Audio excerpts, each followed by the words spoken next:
pastor Aloysio me deu a honra e o privilégio de trazer a palavra hoje, e ele está, como todos sabem, falando sobre as parábolas, fazendo estudos sobre as parábolas.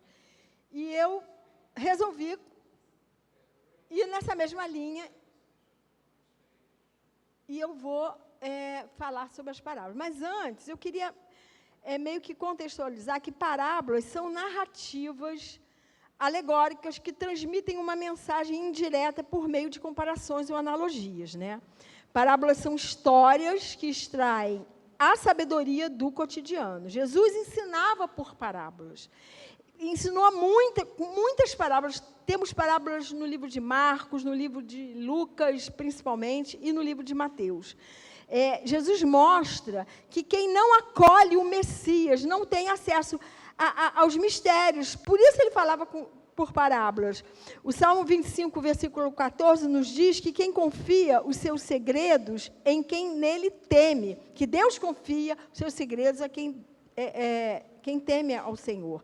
Então, Jesus estava cumprindo a profecia de Isaías 6, 9 e 10, que diz assim, pode até colocar aí, Isaías 6, 9 e 10. Ele disse, vá e diga a este povo, estejam sempre ouvindo, mas nunca entendam, estejam sempre vendo e jamais percebam. Torne insensível o coração desse povo, torne surdos os ouvidos dele e feche os seus olhos, que eles não vejam com os olhos, não ouçam com os ouvidos e não entendam com o coração, para que não se convertam e não sejam curados. Aqui a profecia era para os corações duros, e Jesus segue nessa mesma linha. Então, hoje a gente vai ver uma parábola muito, muito conhecida, que está lá em Mateus 13, que é a parábola do semeador. Mas antes, vamos orar. Mateus, a minha versão é a da igreja, atualizada, revista atualizada, RA. Mas vamos orar, né? Pai querido, Pai amado, eu coloco a tua igreja no teu altar, eu me coloco no teu altar, e eu te peço que, em nome de Jesus, essa palavra possa edificar a cada um que aqui está, e a todos os que estão nos vendo pela live. Que o Senhor fale aos nossos corações, que o Senhor, que a tua palavra nos confronte, Senhor, que a tua palavra, nesse confronto, possa transformar os nossos corações e o nosso caráter, e que nada seja dito que não tenha vindo do teu trono, Senhor. Coloca sobre mim, Senhor, a palavra certa para os meus irmãos, e que tudo que eu pregar, que eu pregue também para mim, que passe por mim. Venha nos abençoar, é o que eu te peço em nome de Jesus. Amém e amém. Então, vamos lá. É um texto um pouquinho grande, né, a parábola do semeador, mas eu queria realmente ler, que é Mateus 13, primeiro de 1 a 9, e depois a gente pula para o versículo 18, e a gente vai ler do 18 ao 23. Então, diz assim a palavra do Senhor. Tudo bem aí, pessoal? Então, vamos lá. Naquele mesmo dia, saindo Jesus de casa, assentou-se à beira-mar, e grandes multidões se reuniram perto dele, de modo que entrou num barco e se assentou. E toda a multidão estava em pé na praia. E de muitas coisas lhes falou por parábolas, e dizia, eis que o semeador saiu a semear. E, ao semear uma parte, caiu à beira do caminho, e, vindo as aves, a comeram. Outra parte caiu em solo rochoso, onde a terra era pouca, e logo nasceu, visto não ser profunda a terra. Saindo, porém, o sol, a queimou, e, porque não tinha raiz, secou-se. Outra caiu entre os espinhos, e os espinhos cresceram e a sufocaram. Outra, enfim, caiu em boa terra e deu fruto, a 100, a 60 e a 30 por 1. Quem tem ouvidos para ouvir, ouça. E a minha oração é que todos nós tenhamos ouvidos para ouvir o que Deus tem a nos ensinar. É uma parábola super conhecida, vocês já devem ter ouvido vários grandes pregadores pregar sobre isso, e até meio ousadia da minha parte pregar, mas é sobre esse mesmo tema, mas assim, é porque essa parábola fala muito ao meu coração. Inclusive, a primeira vez, eu ainda não era, veio isso na minha cabeça agora. A primeira vez que eu preguei para os jovens, eu ainda não era líder dos jovens, quem era líder dos jovens era o pastor Heitor, mas ele me convidou para pregar. Eu preguei sobre a parábola do semeador. Bem diferente do que está aqui, mas é porque eu gosto muito dessa parábola mesmo. Mas aí vamos continuar, vamos pular para o versículo 18, né? Que diz: atendei vós para a parábola do semeador. Todos os que ouvem a palavra do reino e não a compreendem, vem o maligno e arrebata o que lhes foi semeado no coração. Este é o que foi semeado à beira do caminho. O que foi semeado em solo rochoso, esse é o que ouve a palavra e a recebe logo com alegria, mas não tem raiz em si mesmo, sendo antes de pouca duração. E lhe chegando a angústia ou a perseguição por causa da palavra, logo se escandaliza. O que foi semeado entre os espinhos é o que ouve a palavra, porém os cuidados do mundo e a fascinação das riquezas sufocam a palavra e ela fica infrutífera. Mas o que foi semeado em boa terra é o que ouve a palavra e a compreende. Este frutifica e produz a 100, a 60 e a 30 por um. Bom, nesta parábola, Jesus nos ensina que a semente é a proclamação da palavra do reino. Nos ensina que a semente é a própria palavra de Deus, mas é a palavra de Deus que é anunciada, porque a palavra de Deus escondida, né? Tem aquelas casas, né? Vocês já foram em casa? Na minha tinha uma assim, a minha casa da minha mãe, né? Tinha aquela Bíblia linda que ela ganhou lá de uma enciclopédia, aberta, pegando poeira, nunca foi lida. Então, não adianta, essa semente nem caiu à beira do caminho, porque ela não serviu para nada. Essa semente, quando Jesus ensina sobre essa semente, ela está falando da proclamação do Evangelho, de anunciar o Evangelho, né? E aí, a gente pensa lá em Romanos 10, 17, que a Bíblia diz o quê? Que a fé vem pelo ouvir, e o ouvir a palavra de Deus. Então, não tem como uma fé ser desenvolvida, ser genuína, se a pessoa não ouve a palavra de Deus. Aí ela até pode ter fé no sol, fé, sei lá, numa pessoa que ela acha maravilhosa, mas não é fé em Deus. A fé em Deus vai ser desenvolvida pela palavra pregada, né? E a terra, ele fala de vários tipos de terra, né? A terra é o nosso coração. Jesus está falando aqui de 4 tipos de coração, de corações diferentes. 4 tipos de coração. 4 tipos de terra. Então, vamos pensar no nosso coração como sendo uma terra, né? Então, temos que observar que tipo de coração é o nosso. Por isso que eu fiz aquela oração, que a palavra nos confronte. Vamos pensar, porque uma tendência muito fácil é assim, não, claro que o meu é o que a semente que cresceu, meu coração é ótimo, mas eu não queria que a gente já partisse do princípio. Eu espero, eu acho até que todos que estão aqui, me incluindo, que nosso coração seja esse coração de terra fértil, mas assim, vamos parar para pensar nos outros tipos de coração. Talvez você não tenha mais os outros 3 tipos, mas talvez você já tenha tido. Ou talvez, em algumas circunstâncias, você volte ali para um tipo daquele. E é isso que a gente tem que prestar atenção e vigiar, porque a palavra diz, né, que a gente tem que orar, mas tem que vigiar. A gente não tem que achar, sou salva, sou maravilhosa, sou santa, não preciso de mais nada. Precisa, é todo dia, né? Eu creio que a nossa conversão é todo dia, o nosso mortificar da nossa carne é todo dia. Todo dia é uma renúncia diferente, todo dia é deixar mais um pouquinho de nós mesmos para que Jesus habite em nós, para que a gente viva aquela palavra do apóstolo Paulo que diz o quê? Não mais eu, mas Cristo vive em mim, né? Então, a primeira semente, vamos pensar na primeira semente. Ela, quando cai superficialmente sobre a terra, sem se aprofundar, vem o passarinho e come aquela semente. E o passarinho aqui é uma alegoria, uma metáfora de quem? Do diabo. O diabo, ele realmente não está interessado que você viva a palavra de Deus. Então, ele vê aquela sementinha ali na beira, ali em cima da areia, sem se aprofundar, ele rouba aquela semente. E a terra, ela não tem nada com isso, né? O semeador semeou ali na superfície. E assim, lá em Efésios 2:8, a Bíblia fala que que a fé aos nossos corações, que a salvação é pela graça mediante a fé. Então, nós temos que perceber que o nosso crescimento espiritual tem a ver com essa palavra.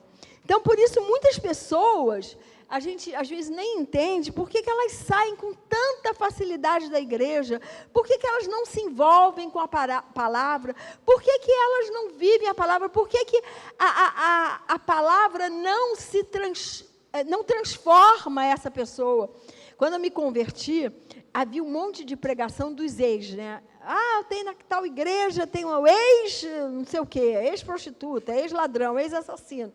E eu parei para pensar, falei, bom, eu acho que todo crente é ex, alguma coisa.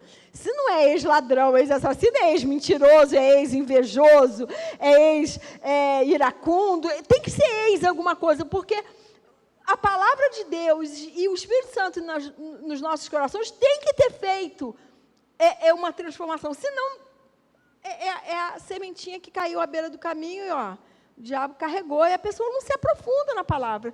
E aí começa a achar até a igreja desinteressante.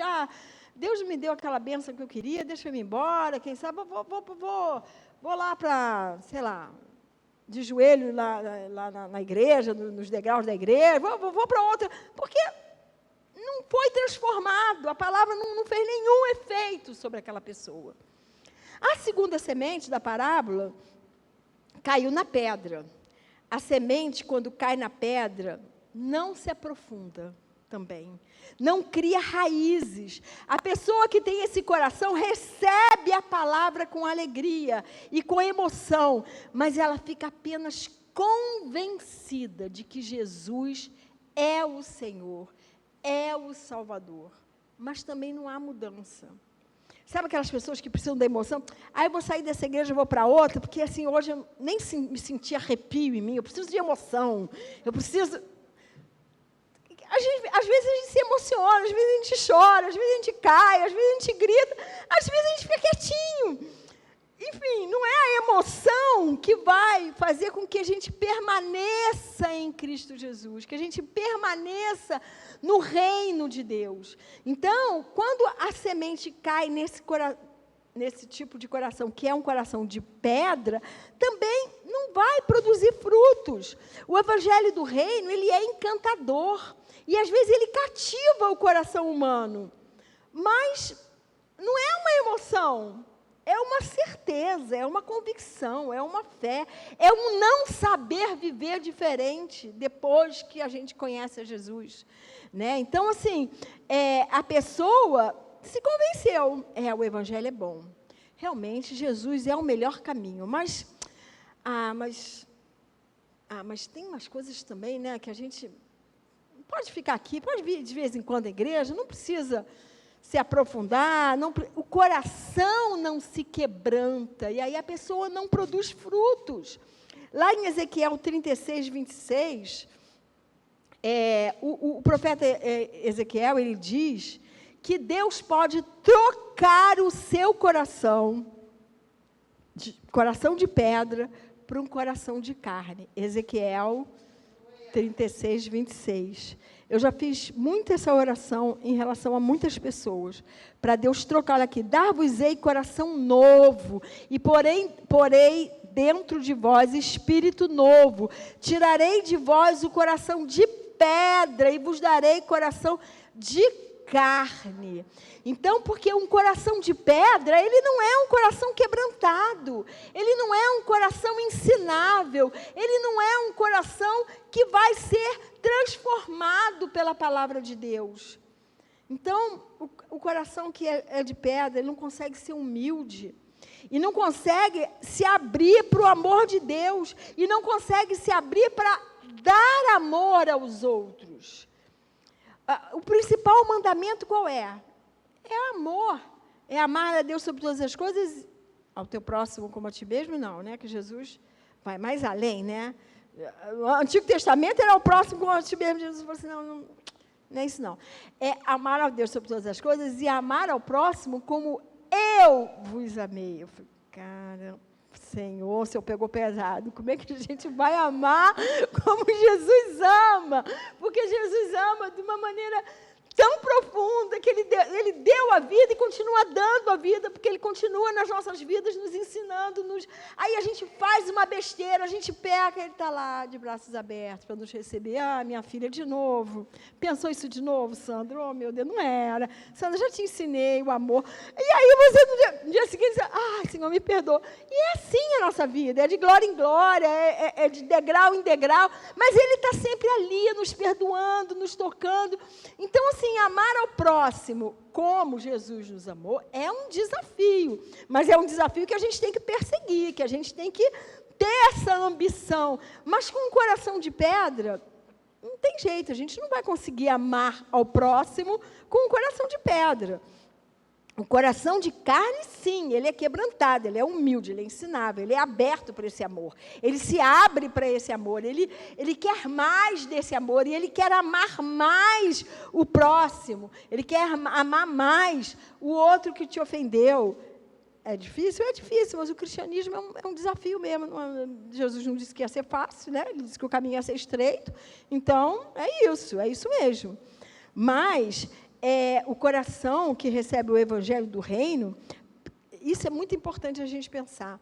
O evangelho que recebe, num coração quebrantado, ele é aberto para sofrer todas as transformações que o Espírito Santo quer operar em você.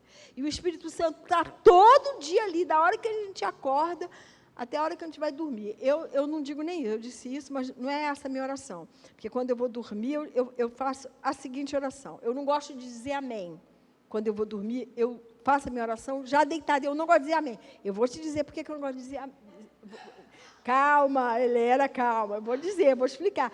Eu falo assim, Senhor, eu me coloco agora nos teus braços, eu quero dormir nos teus braços, eu quero acordar nos teus braços, e durante a noite eu quero que o Senhor me ensine, e eu quero durante a noite continuar conectada contigo, continuar te adorando, continuar aprendendo. Então, essa oração não tem amém, porque eu tenho que continuar. E você sabe o que acontece? Uma coisa super legal. Eu amanheço com umas músicas na minha cabeça que a gente não canta há um tempão.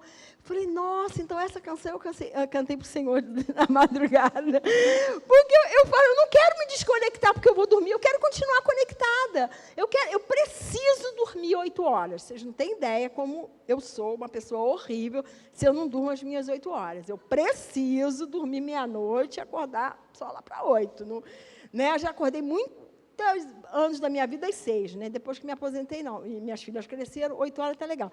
Então, mas eu quero dormir nos braços de Jesus. E eu não quero dizer amém, porque amém parece que acabou. Não, eu quero continuar te adorando, eu quero que o Senhor me ensine enquanto eu estou na cama. Rio de mim, né? Mas é isso. É profundo isso. Então, ó, o coração, mas esse coração não pode ser de pedra. E na hora da provação é que se conhece o servo, né? Quem é, quem não é. O fruto do Espírito, ele é experimentado na hora da prova, né? Eu lembro uma vez que eu estava dando aula na escola dominical sobre o fruto do Espírito, né? Amor, alegria, paz. Aí, quando chegou lá na mansidão, aí vira uma aluna, foi na outra igreja, vira uma aluna e fala assim, eu sou super mansa, é só não pisar no meu calo. Eu falei, aí não vale. Aí não vale. Você tem que ser mansa na hora que leva aquela pisadela. Eu continuo mansa. Eu engulo a ofensa, respiro fundo, continuo sendo mansa. Isso que é a mansidão do fruto do Espírito. É a mesma coisa. Todos os outros a gente tem um desafio, domínio próprio. leva uma cusparada. Eu lembro da história da Madre Teresa de Calcutá, que é uma história linda, que ela estava pedindo esmola lá, tinha tido uma visita de uns árabes super ricos, e ela estava lá, né, pedindo esmola para atender as crianças muito pobres. E teve um deles que deu uma cusparada na cara dela. Aí ela falou assim, isso é o que o senhor tem para mim, mas e o que o senhor tem para as crianças de Calcutá? Gente, desculpa, se essa mulher não é crente, eu não sei quem é, porque nisso se conhece, entendeu? Não é porque ela é da tal igreja, é porque ela era puro amor. E ela servia o tempo todo a Deus, servindo as crianças. E, pensa, você levar uma cusparada na cara, isso é o que o senhor tem para mim, mas o que o senhor tem para as crianças? Gente, eu não sei o resultado dessa história, se o homem se quebrantou e deu, eu não sei. Eu só sei até aí, mas eu achei tão impressionante isso. Então, é um coração quebrantado, é um coração que está no reino de Deus. Gente, não sei se eu vou chegar até lá, não sei, mas é lindo esses exemplos para a gente edificar a nossa vida, né? Então, a terceira semente, vamos para a terceira semente. Ela também pode cair, né, entre espinhos. Quando isso acontece, a palavra ela é sufocada. A palavra fica sem ar para poder dar fruto. Como que vai dar fruto se não tem ar? Né? Esse coração talvez tenha aderido ao Evangelho, com a expectativa de ganho. Você conhece alguém que lá tem uma bênção naquela igreja, vou para aquela igreja que tem uma bênção, eu quero, sei lá, um emprego, eu quero me casar com fulano, eu quero sei lá o quê. Ela vai com aquela expectativa de ganho. Pessoas que não querem perder nada, pessoas que querem se comprometer com o reino, mas continuar a ter a vida que sempre tiveram, sem transformação, sem pagar o preço. Eu já ouvi gente falar assim, Jesus já pagou o preço por mim, então eu não preciso fazer nada. Eu não sou dessa escola. Nem essa igreja aqui é dessa escola. É claro que Jesus já pagou o preço por mim, isso não há nenhuma dúvida. Mas há coisas que nós temos que fazer, senão ele não diria, quem quiser me seguir, negue-se a si mesmo, tome a sua cruz e me siga. Então, há algo que eu tenho que fazer. Ele já fez a parte mais pesada. Ele cumpriu a lei por mim, eu não conseguiria cumprir a lei. Acho que nenhum de nós conseguiria cumprir a lei. Ele cumpriu a lei por mim e por você. Ele morreu sendo condenado, sendo inocente. Ele já fez a pior parte, mas há coisas que eu tenho que fazer. Porque essa é a vontade de Deus. Então, essa pessoa que acha que só vai ganhar, que vai para a igreja para conseguir ter ganhos, querem o Senhor, querem a bênção que o Senhor pode dar, mas não querem o Senhor da bênção. E o nosso coração não pode ser esse. Nós temos que querer, em primeiro lugar, o Senhor da bênção. Por isso que lá em Mateus 6, o que a palavra diz? Buscai primeiro o reino de Deus e a sua justiça, que as outras coisas, não são todas as coisas, não. Porque muita gente fala, todas as coisas vos serão acrescentadas. Então, todas. Então, eu vou ganhar um BMW, eu vou ganhar um apartamento da cobertura da Vieira Solta. Não. A gente tem que sempre contextualizar. Antes de Jesus falar isso, ele estava falando de ter o que vestir, ter o que comer, ter o que beber. Ou seja, ele estava falando das nossas necessidades básicas. Então, essa necessidade básica, Jesus nos garante, porque a gente está buscando, em primeiro lugar, o reino de Deus e a sua justiça. E aí, quando vêm as provações, a pessoa... Tem umas que até saem da igreja, outras ficam religiosas, ficam ali, porque querem ali a bênção que o Senhor pode dar. E aí a religiosidade, sem a produção do fruto do Espírito, fica uma pessoa amarga, fica uma pessoa sem vida, fica uma pessoa que só olha, sabe assim, caçador de pecados dos outros. Luiz, eu acho que ele, não sei o quê, Helena, e aquela irmãzinha, que coisa horrível, aquela saia curta. Está ali para tomar conta da vida dos outros, está ali para fazer fofoca. Eu conheço um casal que ela era da igreja e ele não era. Uma das minhas filhas frequentava essa igreja. E aí, a minha filha falou assim, mãe, o marido da fulana nunca vai se converter, porque todo almoço ela fala mal do pastor, ela fala mal do Ministério do Louvor. Para que ele quer ir para uma igreja que o pastor é isso, que o Ministério do Louvor é aquilo? Ou seja, é religiosa, mas é aquela que fica assim... Ela foi no casamento da minha filha e saiu falando mal, porque no casamento da minha filha, depois do casamento na igreja, teve uma festa que teve música secular, as pessoas dançaram, se alegraram. Coisa do diabo, que coisa horrível. Saiu falando mal, porque a semente caiu no espinho, está sufocada, ela não entende, não entendeu que o fruto do Espírito Santo é que Deus quer ver em nós, Ele não quer ver você fazendo fofoca, nem apontando o dedo para ninguém. Mas aí tem a boa terra, né? Então, quando a semente cai em boa terra, numa terra fértil, de um coração quebrantado, as raízes vão se aprofundando na terra e aconteça o que acontecer, os frutos vão nascer. Essa pessoa entende o Evangelho com todas as suas implicações e se compromete com o reino de Deus e está disposto a pagar o preço desse compromisso. O compromisso com Deus é o primeiro, é o número 1. Não que você não possa ter outros compromissos, você pode e deve, né? Você trabalha, você estuda, você tem marido, esposa, filho, você tem outros compromissos, mas Deus tem que estar em primeiro lugar na tua vida.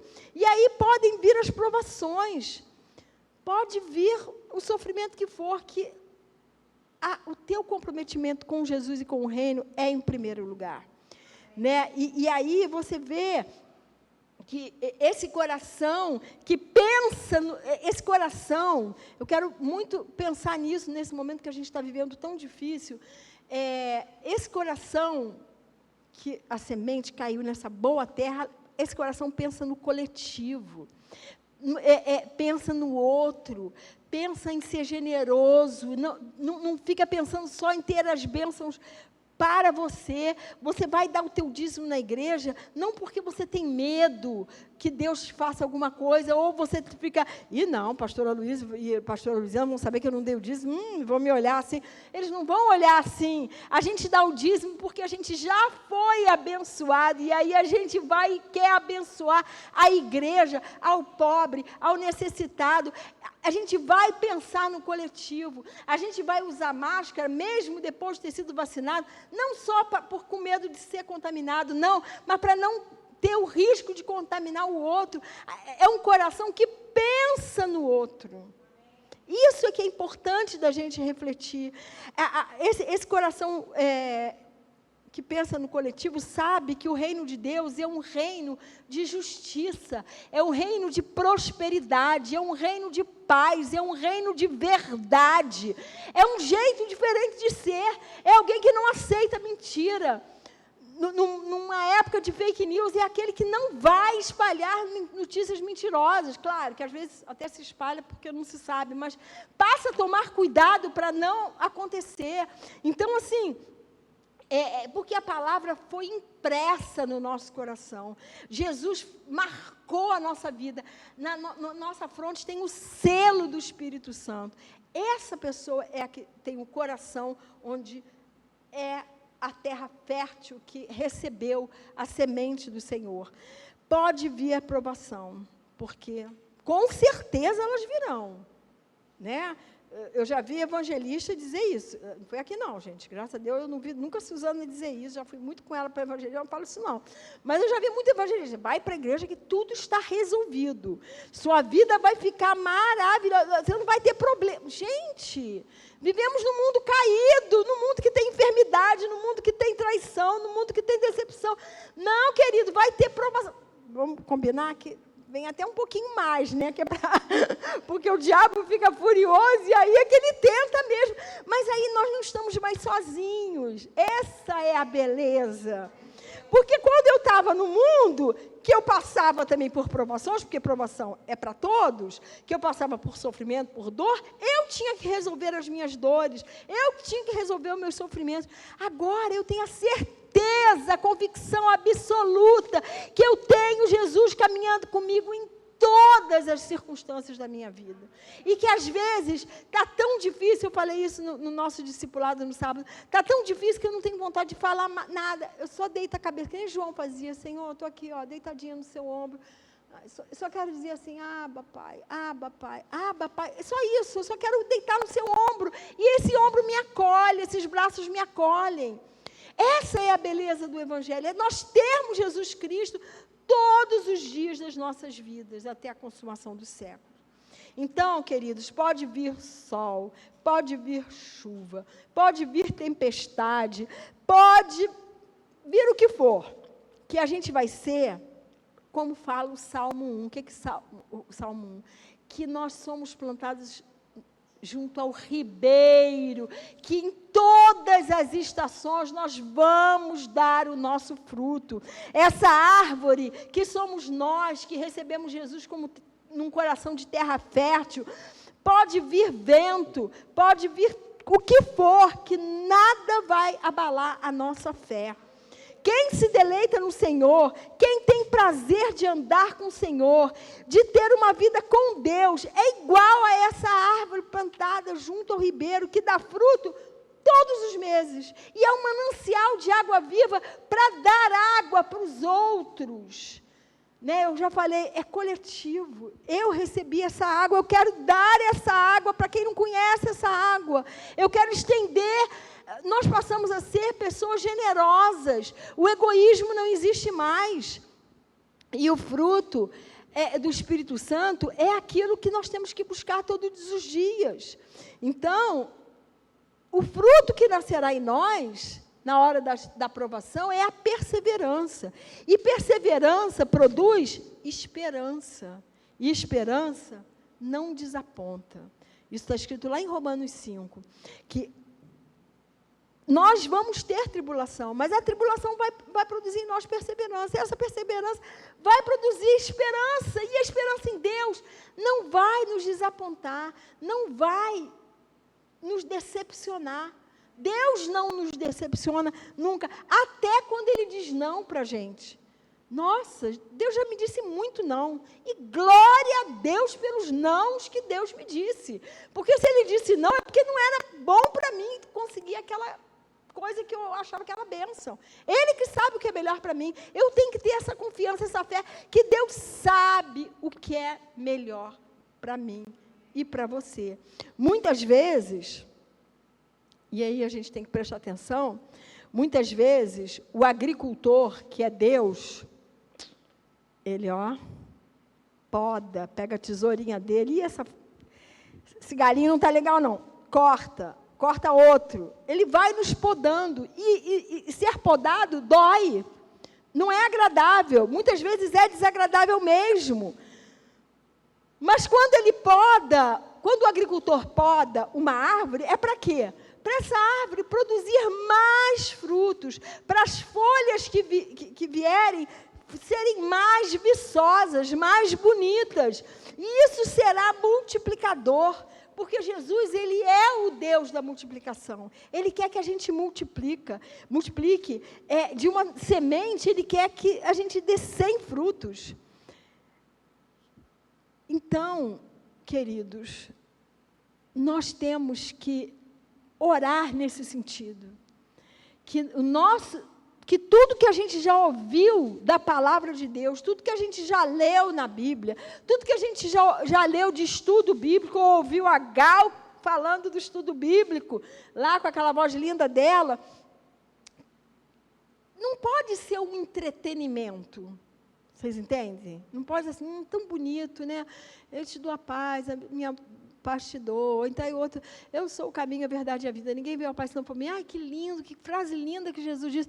E é linda mesmo. Eu citei a frase que eu mais gosto da Bíblia, que é lá de João 14,6. Mas não basta isso. Se Ele é o caminho, é no caminho dEle que eu tenho que seguir. Se Ele é a verdade, eu só posso admitir a verdade vinda da boca do Senhor. Se Ele é a vida, é a vida eterna que Ele quer me dar, é uma vida em abundância, e eu quero chegar até o Pai, e através de quem? Através de caridade? Através de ser boazinha? Através de, sei lá, fazer promessa? Não, através de Jesus. Ninguém chega ao Pai se não for através de Jesus. Então, essa palavra tem que me transformar. Essa semente tem que me transformar. A palavra de Deus, que não nos confronta, caiu ou na beira do caminho, ou entre espinhos, ou na rocha. Agora, a palavra, a semente que cai na terra fértil do nosso coração, essa palavra, essa semente é que vai gerar muitos frutos. Mas aí essa semente vai nos confrontar. Aí a gente vai ser né? Ex-egoísta, ex-ganancioso, ex-alguma coisa. Né? Ex-mentiroso, né? A Bíblia fala, se mentia, não minta mais. Se fazia isso, não se adulterava, não adultere mais. E por aí vai, qualquer pecado que tenha sido na tua vida e na minha vida, a gente tem que deixar para trás. Mas a gente não vai deixar para trás por nós mesmos. A gente vai oferecer o nosso coração para ser terra fértil, para que a semente da palavra de Deus produza muitos e muitos frutos em cada um de nós. Amém? Então, feche seus olhos agora. E eu quero orar por você e por mim. Pai querido, Pai amado, eu te entrego essa palavra da parábola do semeador nas tuas mãos, Senhor. E que cada palavra que o Senhor disse para os seus discípulos caia nos nossos corações como terra fértil, que os nossos corações sejam terra fértil, que a gente possa, Senhor, estar sempre alinhado com o teu coração, que o nosso coração esteja sempre diante de ti, Senhor. Venha nos transformar, Senhor. Venha transformar o nosso coração egoísta, o nosso coração ganancioso, o nosso coração cheio de pedra, o nosso coração que não se importa com as pessoas. Venha transformar as nossas vidas e os nossos corações. Que o nosso coração seja sempre uma terra fértil para receber a tua semente, que é a tua palavra, para que essa palavra produza mais e mais frutos para o teu reino. Que nós possamos sempre estar alinhados com o teu reino, o reino que o Senhor instaurou quando veio a primeira vez. Porque sabemos que o Senhor vai voltar. E quer encontrar uma noiva com um coração quebrantado, humilde, um coração diante de ti. Que nós sejamos essa noiva, Senhor, ataviada, formosa, que se coloca diante de ti todos os dias para ser transformados pelo teu amor, pelo teu caráter, pela tua bondade. Venha falar conosco, Senhor. Que essa palavra não se encerre aqui agora. Que essa palavra continue a produzir muitos e muitos frutos para o teu reino. Porque queremos estar sempre no teu reino, servindo ao teu reino e agradando ao teu coração. Essa é a oração que eu coloco no teu altar, confiando no poder que há no nome de Jesus. Amém e amém.